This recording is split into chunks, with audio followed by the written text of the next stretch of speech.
Bismillahirrahmanirrahim. Assalamualaikum warahmatullahi wabarakatuh.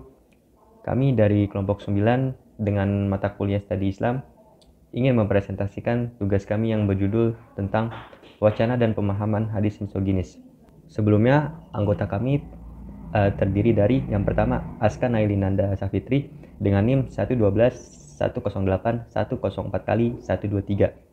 Yang kedua yaitu saya sendiri, Muhammad Caidir Bagir dengan NIM 112 108 105 kali 39. Yang ketiga ada Noviana Amalia Rahmah dengan NIM 112 108 104 kali 105 kali 42. Langsung saja kita masuk ke pembahasan. Pengertian misoginis. Misoginis seperti kebanyakan istilah lainnya seperti feminis, humanis, dan liberalis merupakan istilah yang berasal dari bahasa Inggris, yaitu misogyny yang berarti kebencian terhadap wanita. Dalam kamus ilmiah populer terdapat 3 ungkapan, yaitu yang pertama misogin berarti membenci perempuan, yang kedua misogyny perasaan benci akan perempuan, dan misoginis yang artinya laki-laki yang benci akan perempuan. Secara terminologi, istilah misoginis juga digunakan untuk doktrin-doktrin sebuah aliran pemikiran yang secara zahir memojokkan dan merendahkan derajat perempuan. Istilah misoginis yang membenci perempuan masih menimbulkan banyak perdebatan panjang. Fungsi Rasulullah SAW diutus oleh Allah adalah tidak lain untuk menaikkan derajat wanita. Banyak contoh yang dilakukan oleh Rasulullah SAW dalam konteks semacam hal itu, seperti pembatasan perkawinan, perbudakan, dan lain-lain. Adanya teks-teks hadis misoginis merupakan respon masyarakat pada saat itu karena banyak yang berbudaya patriarki dan menindas perempuan. Selanjutnya, saya Noviana Amalia Rahma akan menjelaskan tentang sejarah misoginis. Sejarah misoginis, adanya perlakuan yang kurang manusiawi terhadap perempuan atau maraknya kebencian terhadap perempuan memunculkan istilah baru, yaitu misoginis. Istilah misoginis berasal dari kata dalam bahasa Inggris misogyny yang berarti kebencian terhadap perempuan. Istilah misoginis berawal dari adanya mitos tentang penciptaan wanita dan keluarnya Adam dari surga ke bumi. Mitos ini berasal dari ajaran Yahudi Kristen. Dalam cerita tersebut, wanita diciptakan menjadi makhluk yang bertujuan melengkapi Adam, lalu Adam jatuh ke bumi karena godaan Hawa.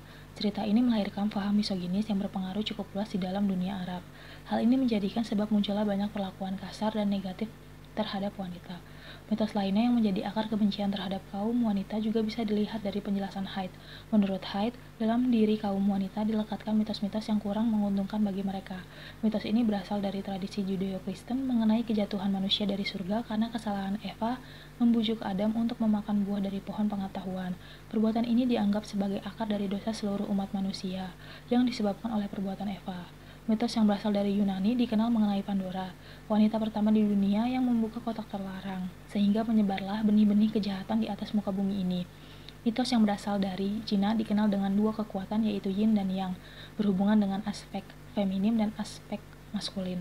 Yin berhubungan dengan feminim berkaitan dengan kegelapan dan kejahatan, sedangkan yang berhubungan dengan maskulin berkaitan dengan sisi kebalikan yin tersebut. Selanjutnya, istilah misoginis digunakan oleh feminis psikoanalis untuk menyatakan kebencian terhadap wanita yang berakar pada kemarahan bayi primitif terhadap ibunya, karena masyarakat memberikan tugas pengasuhan anak kepada wanita. Tumbuhnya kebencian kaum pria terhadap kaum wanita bisa ditelusuri dari penjelasan Koderov mengenai proses perkembangan kepribadian anak laki-laki dan perempuan melalui sosialisasi nilai-nilai gender tertentu. Pemikiran Koderov menunjukkan bahwa devaluasi kultural dan sosial yang dilakukan oleh anak laki-laki tersebut mengarah pada perilaku untuk merendahkan dan tidak menyukai segala sesuatu yang berarah kepada wanita atau feminim yang diterimanya di masa-masa awal kehadirannya di dunia ini. Pada tahap membentukkan identitas diri sebagai laki-laki, ia mempelajari bahwa untuk bisa diterima di dunia luar, ia harus menyesuaikan dirinya dengan nilai-nilai dominan yang berkembang di sana, yaitu nilai-nilai yang bersifat patriarkis. Untuk bisa menjadi anggota dunia pria itu, anak laki-laki berusaha menghilangkan semua sifat feminim yang ada di dalam dirinya. Demikianlah kiranya muncul sifat benci kaum pria terhadap kaum wanita. Pengertian hadis misoginis. Hadis menurut bahasa ialah baharu dan juga mempunyai arti khobar. Sedangkan menurut istilah ialah apa saja yang disandarkan kepada Nabi SAW, baik berupa perkataan, perbuatan, takrir, ataupun sebagainya. Menurut pengertian misoginis, di atas misoginis berarti kebencian terhadap wanita atau rasa benci terhadap kaum wanita. Hadis misoginis berarti hadis-hadis yang mengandung kesan benci perempuan dan menyudutkan perempuan. Pengertian hadis misoginis yang dimaksudkan di dalam pembahasan ini adalah hadis yang mengandung pemahaman misoginis. Yang dimaksud hadis misoginis adalah perkataan, perbuatan, ketetapan, atau sifat-sifat Nabi yang mengandung pemahaman kebencian terhadap perempuan, bukan dalam pengertian perkataan, perbuatan, ketetapan, atau sifat-sifat Nabi SAW yang menunjukkan rasa kebencian terhadap perempuan. Karena apabila pemahaman kedua ini diterapkan, maka akan dipahami bahwa Nabi SAW membenci perempuan. Ini adalah sesuatu yang mustahil terjadi pada diri seorang Rasulullah SAW, dan tidak ada satu hadis pun kecuali hadis maudhu atau palsu yang menunjukkan bahwa ada perkataan, perbuatan, atau ketetapan Nabi yang menunjukkan kebencian terhadap perempuan. Pengertian hadis misoginis berbeda dengan pengertian hadis misoginis yang dipahami oleh Fatimah Mernissi dalam bukunya The Veil and Male Elite. Ia beranggapan ada hadis misoginis dalam literatur Islam dan hadis tersebut harus dihilangkan dari literatur Islam sekalipun hadis tersebut telah dipastikan bersumber dari Nabi SAW. Kajian mengenai hadis-hadis misoginis ini dipopulerkan dan digunakan oleh para peneliti gender terhadap kajian hadis yang kontradiktif. Teks-teks gender dalam Al-Quran dan Al-Hadis yang sering menimbulkan tafsiran kontradiktif antara para tokoh agama adalah masalah-masalah tentang kepemimpinan perempuan dan lain sebagainya. Arti penting penelitian hadis misoginis. Arti penting penelitian hadis. Berbagai penjelasan Rasulullah mengenai persoalan kehidupan umat Islam yang tidak dimuat dalam Al-Quran, dimuat dalam hadis dan sunnah. Hadis-hadis yang menyinggung soal perempuan tidak sedikit yang bernada misoginis atau mengandung unsur kebencian pada perempuan. Ini perlu dianalisis dengan mengurai kembali siapa yang meriwayatkan hadis-hadis tersebut dan ada kepentingan apa di balik hadis tersebut. Bisa saja periwayat terpengaruh pada konstruksi sosial budaya patriarki. Hadis-hadis tersebut bisa dikritisi. Hadis-hadis misoginis sebagai cerminan perkataan, perbuatan, dan keputusan-keputusan Rasulullah sangat kontradiktif dengan sejarah peran perempuan pada masa Rasulullah dan periwayatan sunnah. Pada masa perjuangan Rasulullah, perempuan memiliki peran yang strategis dari penyejuk hati Rasulullah sampai yang bertugas di medan perang. Dengan demikian, diskriminasi terhadap perempuan dalam matan hadis menyalahi dimensi kemanusiaan perempuan dan membentuk reduksi terhadap ajaran dan citra kenabian. Selanjutnya, saya Askana Yelinanda Safitri akan menjelaskan tentang contoh-contoh hadis misoginis yang kontroversial. Hadis yang pertama adalah hadis tentang wanita diciptakan dari tulang rusuk.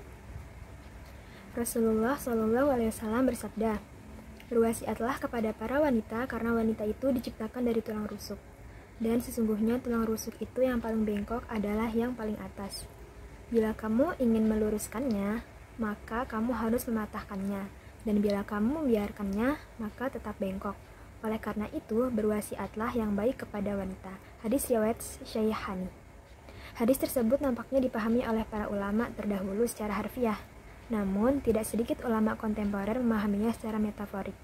Bahkan ada yang menolak kesahihan hadis tersebut.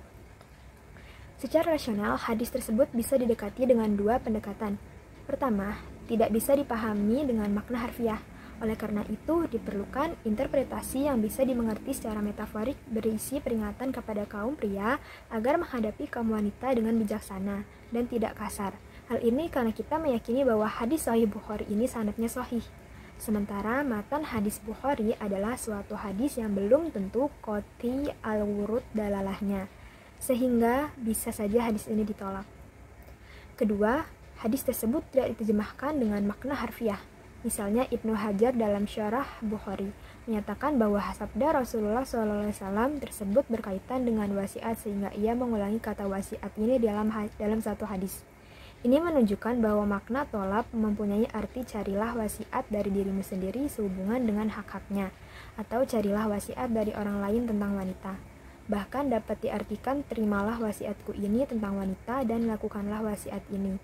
Sayangilah mereka dan bergaulah dengan mereka dengan sebaik-baiknya. Berikutnya hadis yang kedua yaitu hadis tentang kesetaraan laki-laki dan perempuan sebagai hamba. Hadis Nabi yang diriwayatkan oleh Bukhari, Muslim, Nasai, Abu Dawud, Ibnu Majah, dan Ahmad bin Hambal yang seolah-olah menunjukkan laki-laki memiliki kelebihan dari segi ibadah. Hadis itu adalah sebagai berikut. Rasulullah SAW telah bersabda, "Wahai kaum perempuan, bersedekahlah kalian dan perbanyaklah istighfar, karena aku melihat kalian lebih ramai menjadi penghuni neraka. Seorang perempuan yang cukup pintar di antara mereka bertanya, "Wahai Rasulullah, kenapa kami kaum perempuan yang lebih ramai menjadi penghuni neraka?" Rasulullah Shallallahu Alaihi Wasallam bersabda, "Kalian banyak mengutuk dan mengingkari suami. Aku tidak melihat yang kekurangan akal dan agama dari pemilik pemahaman lebih daripada golongan kalian." Perempuan itu bertanya lagi, "Wahai Rasulullah, apakah maksud kekurangan akal dan agama itu?" Rasulullah Shallallahu Alaihi Wasallam bersabda, "Maksud kekurangan akal ialah penyaksian dua orang perempuan sama dengan penyaksian seorang laki-laki. Inilah yang dikatakan kekurangan akal. Begitu juga perempuan tidak mengerjakan sembahyang pada malam-malam yang dilaluinya, kemudian berbuka pada bulan Ramadan karena haid. Maka inilah yang dikatakan kekurangan agama."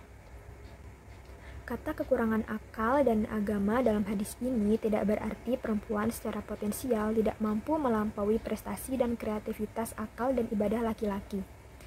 Laki-laki memperoleh otoritas persaksian 1:2 dengan perempuan. Karena ketika itu fungsi dan peran publik berada di pundak laki-laki. Kekurangan agama terjadi pada diri perempuan karena memang hanya perempuanlah yang menjalani masa menstruasi. Sedangkan laki-laki tidak menjalani siklus menstruasi. Peniadaan sejumlah ibadah dalam masa menstruasi seperti sholat dan puasa adalah dispensasi khusus bagi perempuan dari Tuhan. Hadis yang ketiga yaitu hadis tentang perhiasan adalah istri yang solehah. Rasulullah SAW bersabda, "Dunia adalah perhiasan dan sebaik-baik perhiasan itu adalah wanita solehah." Hadis riwayat Muslim. Islam telah mengangkat kedudukan seorang wanita sebagai istri dan menjadikan pelaksanaan hak-hak berkeluarga sebagai jihad. Islam menyatakan bahwa pria dan wanita diciptakan untuk satu sama lain, yang satu melindungi yang lain dan saling membutuhkan. Islam tidak pernah menghilangkan kepribadian seorang wanita sebagai seorang istri hanya karena telah melangsungkan perkawinan. Islam juga telah meleburnya di dalam kepribadian sang suami. Ajaran Islam telah menentukan kepribadian seorang wanita sebagai istri. Hadis yang keempat yaitu hadis tentang wanita adalah aurat. Nabi SAW bersabda, "Sesungguhnya wanita itu adalah aurat. Jika ia keluar dari rumahnya, maka diincar-incar oleh setan." Menurut Abu Isa, hadis ini termasuk hadis gharib. Wanita dianggap sebagai sumber fitnah dan birahi para kaum pria. Bahkan dianggap fitrah atau sudah menjadi kodratnya. Dikatakan bahwa barang siapa yang menyangkal kebenaran ini bukan hanya bodoh, akan tetapi adalah hipokrit dan menipu diri sendiri. Hadis yang terakhir yaitu hadis tentang pemimpin perempuan. Rasulullah SAW bersabda, "Tidak akan bahagia suatu kaum yang mengangkat sebagai pemimpin mereka seorang wanita." Tidak ada perbedaan pendapat di kalangan ulama bahwa hadis tersebut tidak membolehkan wanita menjadi kepala negara. Ulama berbeda pendapat dalam menetapkan hukum wanita dalam menjadi hakim. Banyak pro dan kontra dari beberapa ulama dan ahli agama. Namun, ada kesimpulan yang didapat bahwa wanita boleh menjadi kepala negara. Yang penting adalah bahwa wanita yang diusung menjadi kepala negara harus memenuhi syarat-syarat. Dalam hal ini tentu saja selama masih ada kaum pria yang lebih mampu, maka sebaiknya jabatan itu diserahkan kepada pria. Sekian penyampaian materi dari kelompok 9 mengenai wacana dan pemahaman hadis misoginis. Kurang lebihnya mohon maaf yang sebesar-besarnya. Assalamualaikum warahmatullahi wabarakatuh.